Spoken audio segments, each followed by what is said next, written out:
Hello, thanks for stopping by the studio again today. I just thought I'd start a painting for you today and kind of show you how watery I really do work. I work in acrylics, watercolor style on canvas, and one of my other YouTube videos does show you exactly how I prepare my canvas. This particular style, the way I work, will not work on a regular gessoed surface. So if you want to know how to prepare the canvas the way I do, you can check out my video on preparing your canvas. But meanwhile, here's one ready to go. I'm just going to do a repeat of this scene. I don't know if you can catch it on camera or not, but this is really watery, what we call wet in wet techniques, which means while it's still really wet, I come in and drop a lot of other color and it gets kind of magical. Then I can come back later and do some glazing and some edging and some detail work. So I'm going to kind of show you today, get started on that, and we'll see how it goes. I might even be a little quiet while I'm painting, and my guru, Elizabeth Bennett from Aspire Higher Media, she can speed up the video for you so you don't have to watch wet paint dry. And again, if you're looking for someone to kind of help you with your social media and do some videoing for you, Elizabeth from Aspire Higher Media is great, and she's cringing because I'm talking about her so much, but too bad, she can deal with it. Okay, I'm going to get going here. So I'm going to start the tree. I'm kind of letting it go off up into the painting there, because it doesn't have to be the whole tree. And I'm kind of having a hard time talking while I'm drawing right now, because drawing is so right brain and talking is left side of the brain. So, and I'm not real sure how well this painting will turn out, but the point is I will kind of show you how I work and how watery I work. So there's my foreground. Got some holes in the tree, sky holes I guess you could call them, just where the branches don't quite meet. I use a watercolor pencil, and the reason I do that is when I paint, the pencil will kind of bleed into my paints and then there won't be a pencil line. I am using a much darker pencil than I usually use. I usually use a light gray, but for purposes of this video, so that you can actually see my lines, I have decided to use a darker one today. So now I'm going to put in a distant hillside with fir trees, another bare hillside back there, and a mountain peak.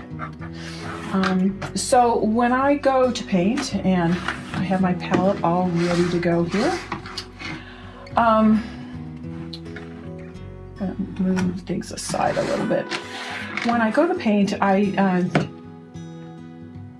really start out with my watercolor style, light going to dark. So to begin with, I don't always do this, but today I'm just deciding to. I am wetting that whole one section down, which is the tree. I usually start, when I'm painting, I start with the darkest in value, not necessarily in color, but the darkest thing in my painting, the darkest object. In this case, and again, that's a whole another lesson, would be in value. This tree, because it's upright and gets less light on it, that is the darkest object, darkest as far as value goes. So even if it was a yellow tree, an aspen tree, because it's upright, that would have the darkest value. So I'm going to feed in a little yellow. I'm also going to, as I rudely reach in front of the camera, spray down my paints. Acrylics dry pretty quickly, and my studio is usually fairly warm, so I'm going to start off just with a bunch of yellow. The reason for that is, again, painting in a watercolor style, you always work light to dark, and I kind of want a yellow base to this tree. And I'm going to trust that Elizabeth will speed this up for you a little bit so you don't have to watch wet paint dry.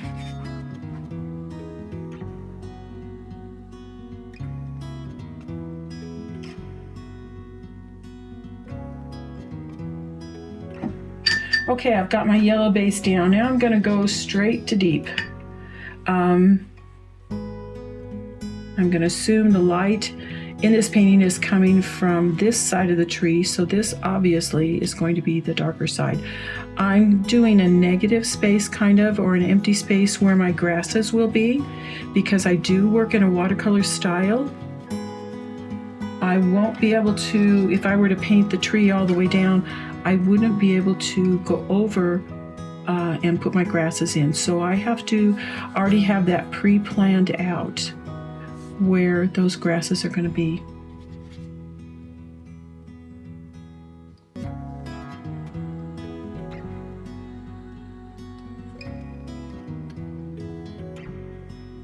Another thing that I tell my students, I know a lot of artists have a myriad assortment of brushes that they use. And looking at my brushes, I have a lot of brushes, but they're pretty much all the same size. I'm gonna finish this wash and talk to you about the brushes a little bit here. As you can see, this brush carries a good amount of paint. You can see how watery I really work. And how quickly my palette becomes messy.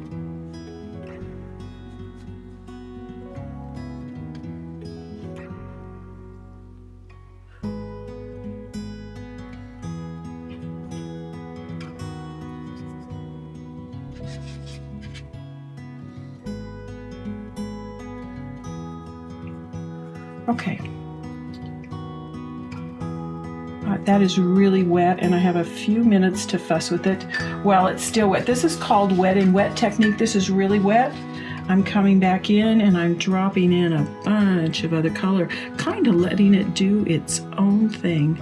I do have some control over it, but I'm kind of also just letting it do its magical thing. Believe it or not, in your shadows, sometimes you've got some purples. So I went to my dark alizarin crimson, picked up some more blue and some more alizarin crimson. You can see I'm just, a lot of people will say, well, what color are you using? Sometimes I'm not thinking so much color as I'm thinking value. And again, this tree has, it's the darkest thing in value in the painting because it is upright and receiving less of the direct sun. The only time that would be different, and it'd still be darkest in value, is if the sun was directly hitting on it right at sunset. But still, being upright, it's going to be the darkest thing in value. So that's just kind of to give you an idea of how I start. And then I have to wait for this whole section to dry before I can continue on, maybe changing the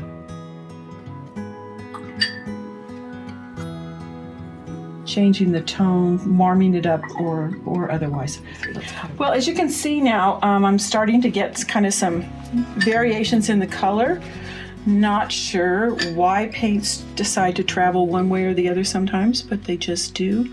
Now I'm dropping in a little bit of cerulean blue here. Cerulean is a cool color, and I just am kind of putting that in because then if I have a little warmer color over here, it kind of just pops up a little interest in the painting sometimes. I've actually reached a point now, my paints are dry enough, I am going to have to leave that because it's going to lift color instead of put color in. And that's okay, I'll go back and correct that later. One thing I wanted to point out to you, my brushes. There's a painting over here, this large mountain scene that I completed this week, and that it's 18 by 24, and I actually painted that entirely with one brush. I do believe I did take I did take a wash brush and use that for the sky just so I'd get a nice smooth even thing on my sky. I didn't want it blotchy, but the rest of the painting was done with one brush. And my brushes are not expensive. I know a lot of artists, and that's great. They will spend a lot of money on their brushes. I spend on an average anywhere between $5 to, like this one was probably about $10 or $12 maybe. I just don't spend a lot on my brushes, and one reason is they wear out quickly on the rough canvas. Again, this isn't a gessoed surface, so it has a rougher texture to it, which is one of the trademarks of my work. So, but these brushes, if this will show up in the camera, have beautiful points.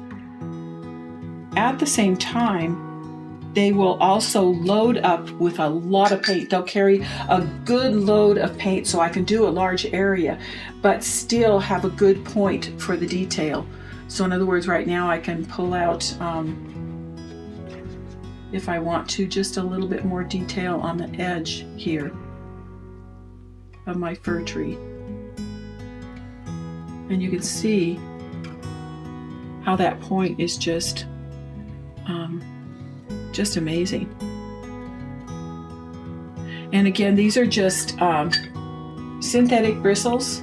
I get mine either at Hobby Lobby, Master's Touch, or the Scholastic brand from Dick Blick. And they're not expensive brushes, but they work well for me. They last a long time.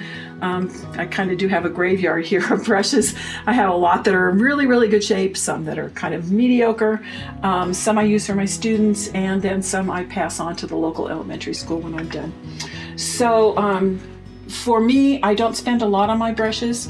I just get a brush that loads up a lot of color but maintains a good point, and I can get all that fine detail, very, very fine lines in my bushes if I so desire, and that's all done with one brush.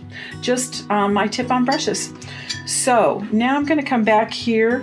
I kind of have to see if I've got some dry edges because I can't go in and work on anything else until my edges are dry. I still have some wet spots up here.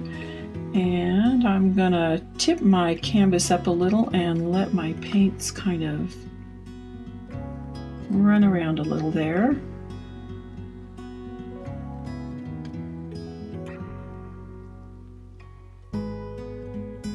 Just kind of letting them travel a little bit because I really had, and you see it's only going to where, this is the interesting thing about the canvas, the paints won't travel where I haven't painted so far. They're sticking pretty much to where I want them to. So now I can pull a little more of that out. Just trying to demonstrate for you the nice point of my brush. One thing you might notice, and it's something I do without even thinking about it until I realized it's a good thing to tell my students, is I use my little finger as a pivot and as an anchor. So when I'm really trying to keep a good control of my brush and keep it up, I use that to rest my hand and to give me control. Okay, I'm going to go ahead now and work in some of this grass area. It's going to be kind of neutral. Again, wetting my paints down because I get a lot of wonderful south sun in my studio, but it makes it really warm. But I like that because along with my lamp, it helps my paints to dry quickly so that I can move on to another segment of my painting. Again, I'm going to wet here.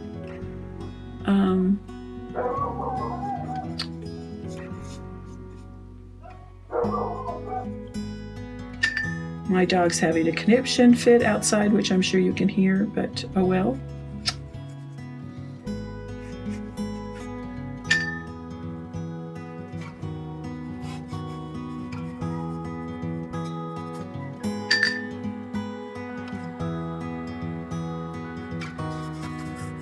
Okay, kind of wetting that section. Not really using a whole lot of color. Now I'm going to come in and start dropping some color in.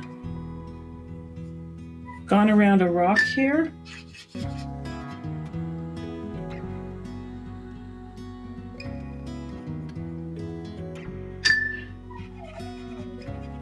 Because dry brush can have a lot of different colors in it, I'm gonna just drop some other colors in there.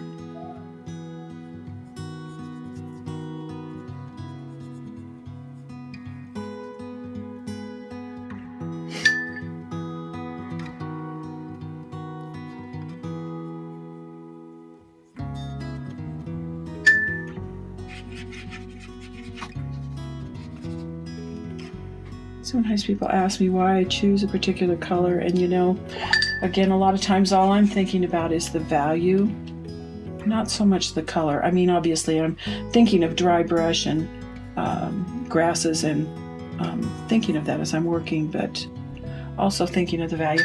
One thing about acrylics, when you work in a watercolor style, they tend to dry lighter. Now, if you work in acrylics in a traditional style, which is kind of heavy, they actually dry darker. But I have to keep in mind when I'm painting to really juice my colors up, because they do dry lighter. And so a lot of times I have to go back and add a little more color, which is fine. It gives me some more choices for warming a scene up or cooling it down.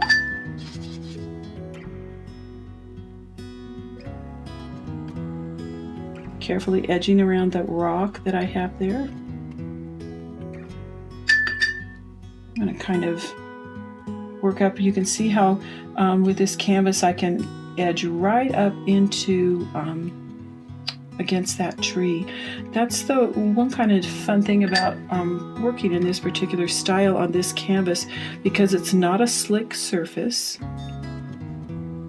It's very rough in texture compared to a gesso surface. It allows me a lot of control as far as getting some really hard edges.